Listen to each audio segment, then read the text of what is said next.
আজকে আমি আপনাদের সবার সাথে কথা বলতে চাচ্ছি এমন একটি কান্ট্রি নিয়ে যারা কিনা যাদের আইএলটিএস স্কোর নেই, কোনো ডুওলিঙ্গো নেই, কোনো ওয়াইটিসি নেই, যেসব স্টুডেন্ট আছে লাইক তারা ম্যাক্স 3-4 বছর আগে বা 2 থেকে 3 বছর আগে মাস্টার্স কমপ্লিট করেছে, ব্যাচেলর কমপ্লিট করেছে, অথবা তারা এখন মাস্টার্সের জন্য হাইলি ইন্টারেস্ট আছেন, তাদের উদ্দেশ্যে তাদের মানে শুধুমাত্র MOI that means medium of instruction থাকলে কিন্তু তারা 100% ইনশাআল্লাহ সবকিছু যদি ঠিক থাকে ভিসা কিন্তু পাচ্ছে। এমন একটি কান্ট্রি, তাদের উদ্দেশ্যে প্রথমে বলছি যে আপনাদের কিন্তু সুযোগ সুবিধা অনেক বেশি। এখানে কিন্তু জব ও অ্যারেঞ্জমেন্টের বিষয়ও রয়েছে, লাইক জবের জন্য আপনারা হেল্প পাবেন সেক্ষেত্রে। সো ম্যাক্স টিউশন ফি মোটামুটি ধরে নিতে পারেন মাস্টার্স প্রোগ্রামের জন্য আপনার হতে পারে 950 ইউরো থেকে শুরু করে আপনার 1050-এর মতো বা 1250-এর মতো এরকম টিউশন ফি হতে পারে 1 সেমিস্টারের। সো সেক্ষেত্রে 1 সেমিস্টার না 1 ইয়ারের, হ্যাঁ।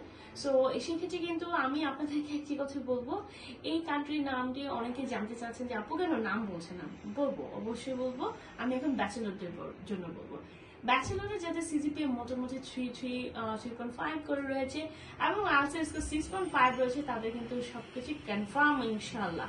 আমি মনে করি ইনশাল্লাহ তাদের সবকিছু ঠিক থাকলে ভিসা কিন্তু মোটামুটি আমি বলবো যে অ্যাডমিশন প্রসেস থেকে ভিসা প্রসেসিং পর্যন্ত আমরা আছি। অবশ্যই আপনারা এটা নিয়ে টেনশন করার কিছুই নেই, আমরা হেল্প করবো। ইউনিভার্সিটি অ্যাসেসমেন্ট থেকে শুরু করে সবকিছুতে ইনশাল্লাহ আপনারা ভিসার জন্য থাকতে পারেন, এতটুকু প্রিটেন্ড থাকতে পারে 6.5 থেকে ইনশাআল্লাহ ভিসার পসিবিলিটি খুব বেশি, যেটা মাস্টার্সের জন্য বলেছি। এটি কিন্তু এমন একটি কান্ট্রি, সেটা ইউরোপের ফ্রান্স।